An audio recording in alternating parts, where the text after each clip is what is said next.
You're watching a special presentation of Canada's #1 news channel, CBC News Network On Demand. Tonight's first order of business, new promises of support for industry in Canada, this time from the NDP. But if the promises are new, the industry surely isn't. A pledge to funnel money to Canada's aerospace industry is a promise to send new loonies after old ones, since taxpayers have underwritten billions of dollars to support the industry already, with decidedly mixed results. Welcome to The Exchange.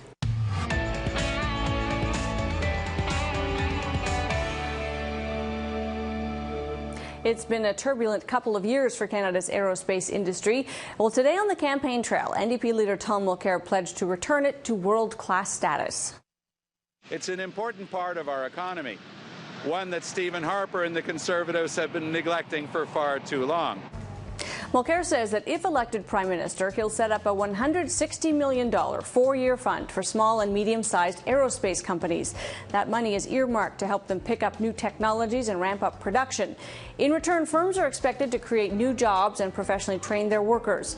The aerospace sector has shed many jobs this year. In May, Bombardier announced it was laying off 1,750 employees in Montreal, Toronto, and Ireland. Last month, CAE said it would lay off 350 workers.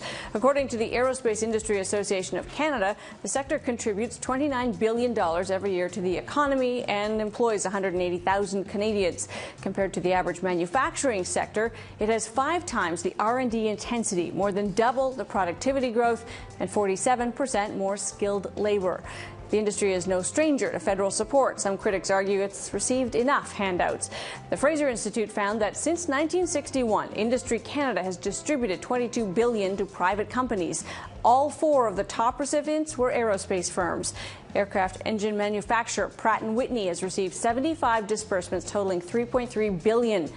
Aerospace giant Bombardier has ranked $1.1 billion, and aircraft maker de Havilland $1 billion. Flight simulator manufacturer CAE $646 million. The report notes that the country's top 3 employers, Onyx, George Weston, and Loblaw, were paid nothing. Mathieu Bédard is an economist with the Montreal Economic Institute. Thanks for being with us. Thanks for having me.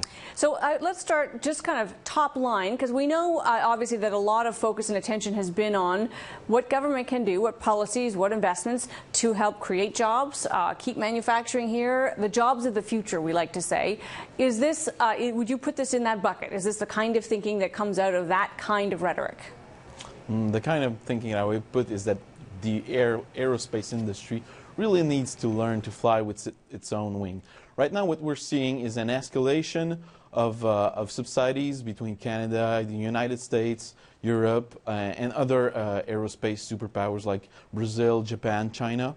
And all of this has amounted to some sort of overinvestment in this field. And right now, industry specialists are really fearing a boom in this industry. We're looking at a order backlog of, for some of the big players, about 6,000 airplanes. Even for the aerospace industry, this is a huge number. So Canada, for a long time, Mathieu, Bombardier would be held up as a success story. In other words, government support of an industry created this world-class company. I thought it was a little bit ironic to have Tom Mulcair standing in front of a Bombardier hangar today because that company is really struggling. So I don't know whether it should still be held up as an example of success of tax dollars at work.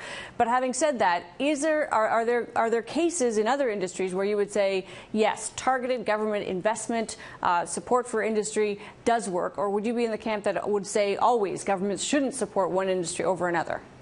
I'm always in the camp of saying that the government should never support one industry over another. In the case of aerospace, there's a real danger if this kind of boom comes to a crash. This could spill over to the Canadian economy. There's a real risk right now. The support that's being described here is on the smaller end, not the major players, but this $160 million pool that would go to smaller, mid-sized businesses. What is the best way to support industry? We all know we want to do it. We want to promote job creation and new ideas. And are there things on your list that you would say, rather than direct support, there are other ways? To cut taxes. That's the best way to support industry. To cut taxes, to cut payroll taxes, to cut capital taxes. That's simply the best way to support an industry, whatever it is.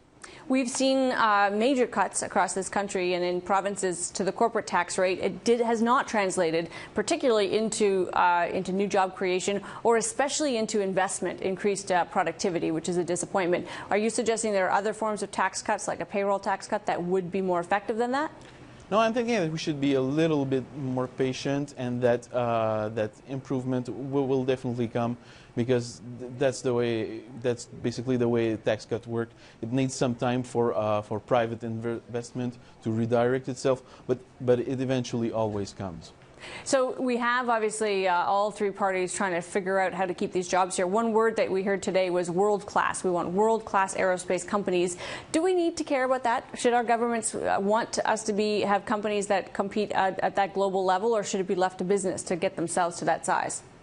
So the problem with this policy of having a national champion is that it makes the taxpayer a very risky and a very expensive gamble, right? If you don't choose the right champion, things could come to a crash, and the boom in the aerospace industry right now could really result in a crash that you simply don't want to spill over to the Canadian economy. How do you picture that spillover happening? I mean, we do have, back to Bombardier, a worst-case scenario where there's a major restructuring of that big player. How would that spill over? So you could really expect the things to turn sour for the airline industry, because they face risk with some kind of global recession perhaps looming. Things could change very quickly for them, and this would result in canceling of all the back orders of Canadian airplanes ordered to the manufacturers. So if that does happen, the major players would have to divest and reduce their manufacturing